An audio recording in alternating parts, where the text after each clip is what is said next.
Good morning, students. Oxford Public School welcomes you. Myself, Sandeep Nehra, your history teacher.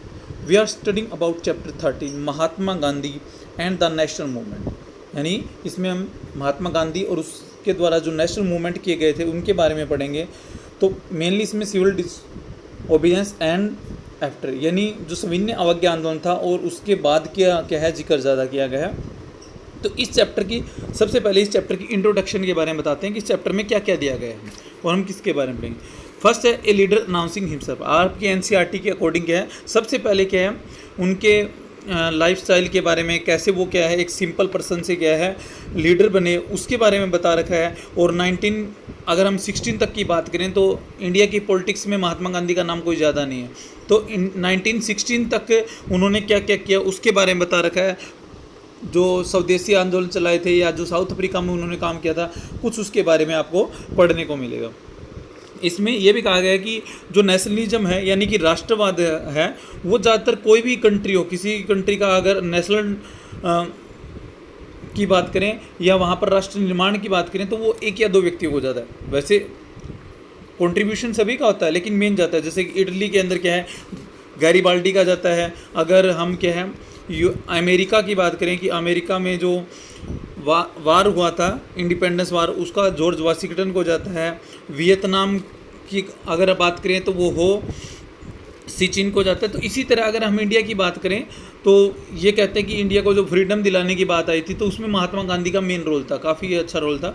तो इसलिए उनको क्या है राष्ट्रपिता यानी नेशन ऑफ फादर भी कहा जाता है. तो इसलिए क्या है उनके जीवन के बारे में बताया गया. तो फर्स्ट जो टॉपिक आपका वही है कि उन्होंने अपने आप को क्या है लीडर अनाउंस कैसे किया, यानी सेवा की घोषणा करता एक नेता कैसे वो पब्लिक में जाकर के सादा जीवन उच्च विचार वाली पॉलिसी को अपना करके क्या है वहाँ पर गए. Next topic the making and unmaking of non cooperation. उनके द्वारा जो चलाया जाता है नॉन कोऑपरेशन मूवमेंट चलाया जाता है उसकी शुरुआत और अंत, मेकिंग एंड अनमेकिंग यानी उसकी शुरुआत यानी उसकी स्टार्टिंग कैसे होती है. ये 1919 से स्टार्ट होकर के क्या है 1922 तक चलता है. तो उसकी शुरुआत और उसका खात्मा कैसे होता है यानी उसके बारे में क्या है आपका सेकंड टॉपिक है. इसमें नीटिंग ए पॉपुलर मूवमेंट, कैसे वो एक लोकप्रिय आंदोलन की तैयारी करते हैं और कैसे वो लोकप्रिय आंदोलन बनता है और पीपल्स लीडर और जन नेता का योगदान होता है. और इसके अंत के बारे में भी बता रखा है कि लास्ट अनमेकिंग वो कैसे होता है.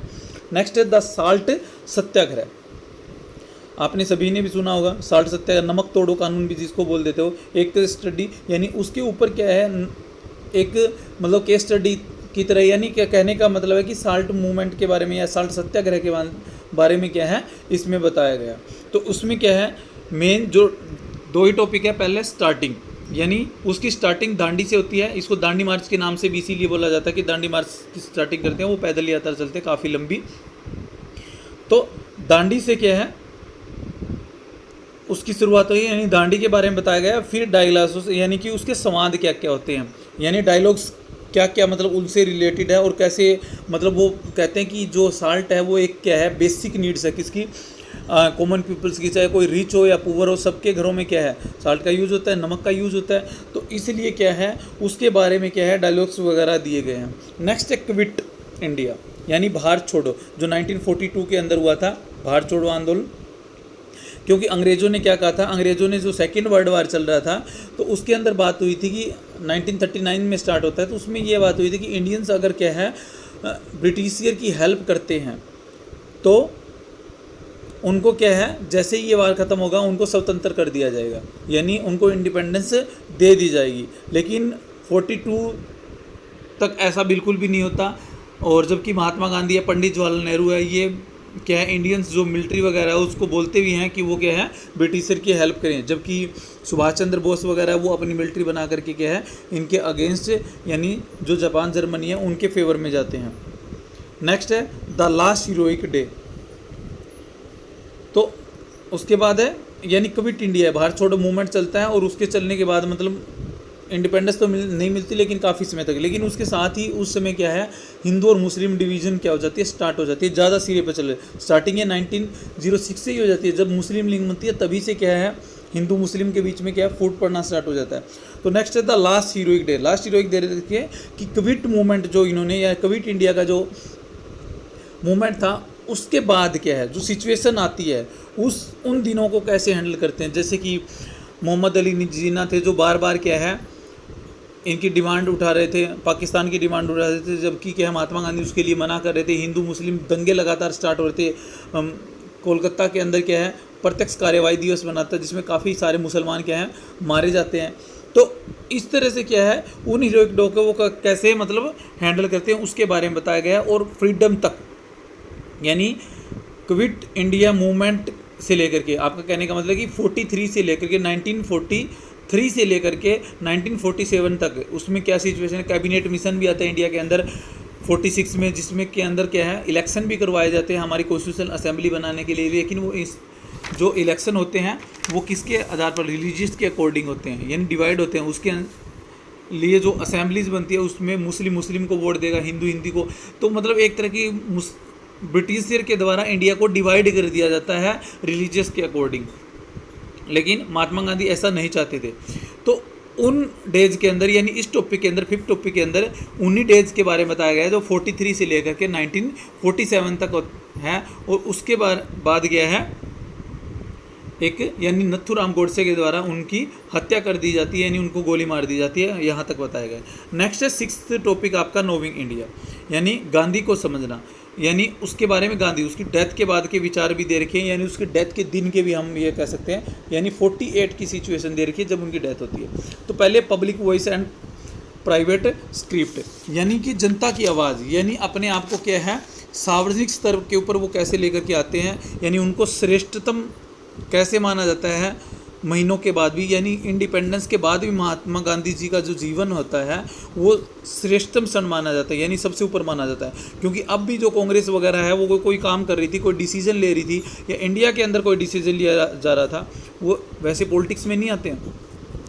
लेकिन फिर भी क्या है महात्मा गांधी से क्या है पूछा जा रहा था। तो वो क्या है, जैसे ही 15 अगस्त 1947 की बताता हूँ मैं, कि पूरे इंडिया के अंदर क्या है एक तरह से जश्न मनाया जा रहा था पंडित जवाहरलाल नेहरू के द्वारा, सभी के द्वारा। लेकिन महात्मा गांधी उस दिन क्या उपवास रखते हैं 15 अगस्त को। क्यों रखते हैं? क्योंकि वो कहते हैं कि इंडिया को इंडिपेंडेंस जरूर मिली है, लेकिन उसके 2 भाई अलग होने के बाद मिली है, यानी इंडिया और पाकिस्तान अलग होने के बाद मिली है।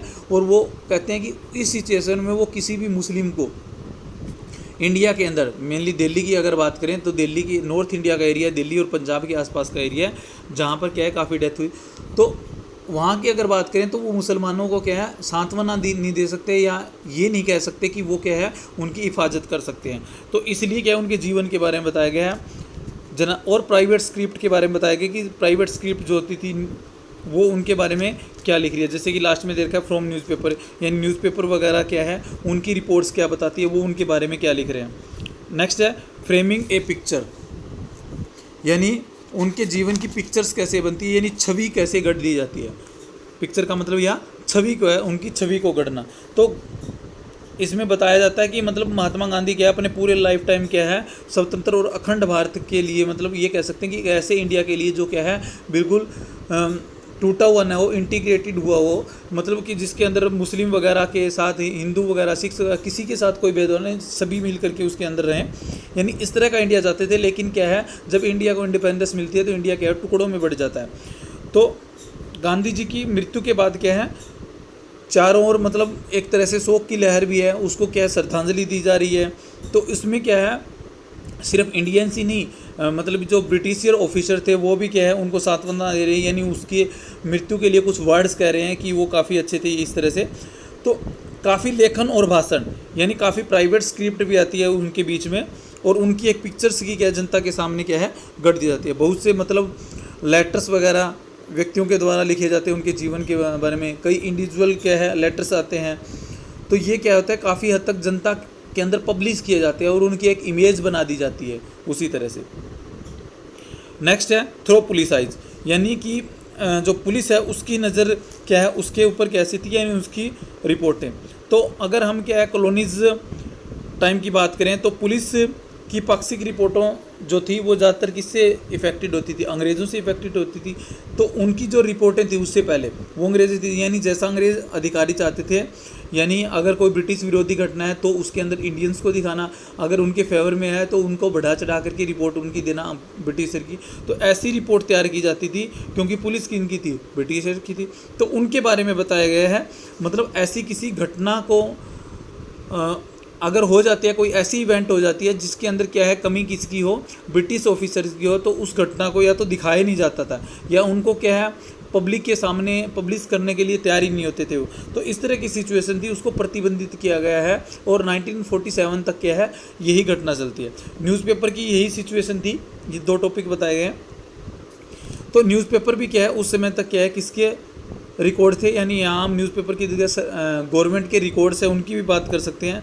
तो ये भी क्या है अध्ययन का एक महत्वपूर्ण स्रोत माना जाता है। आज क्या हिस्टोरियन अगर कोई देखते हैं तो उनके द्वारा लिखी गई स्क्रिप्ट वगैरह के अंदर देखते हैं तो वो न्यूज़पेपर वगैरह है, जो स्क्रिप्ट वगैरह है वो भी किसके द्वारा, अंग्रेज़ों के द्वारा ही लिखवाई जाती थी। क्योंकि इंडियंस में तो काफ़ी इंडियंस हैं, जैसे भारत गज़ट वगैरह न्यूज़पेपर उस टाइम बन चुके थे जो फ्रीडम के लिए क्या है बातें लिखते थे। लेकिन ज़्यादातर गवर्नमेंट रिकॉर्ड्स हैं या न्यूज़पेपर हैं, जो गवर्नमेंट न्यूज़पेपर होते थे वो किसके अकॉर्डिंग चलते थे, वो क्या है ब्रिटिशर के अकॉर्डिंग चलते थे। तो उस समय पुलिसकर्मी है या अन्य जो भी है ऑफिसर्स हैं उनके द्वारा लिखे गए जो लेटर्स हैं, उनकी जो रिपोर्ट्स हैं वो क्या होती थी, गोपनीय होती थी। मतलब तभी दिखाई पब्लिश की जाती थी जब उनको क्या है गवर्नमेंट बोलती थी। तो इस तरह से क्या है इस चैप्टर के बारे में महात्मा गांधी कि उनके जीवन के बारे में, उनके मेनली जो चलाया गया है उनके मूवमेंट के बारे में। अगर मैं 8 मार्क्स के क्वेश्चन की बात करूं तो इस चैप्टर के अंदर क्या है नॉन कोऑपरेशन मूवमेंट के बारे में ज़्यादा पूछा था। ज़्यादा अगर 8 मार्क्स का क्वेश्चन इस चैप्टर में से आता है तो वो नॉन कोऑपरेशन ज़्यादातर आज तक अगर पूछा गया है तो।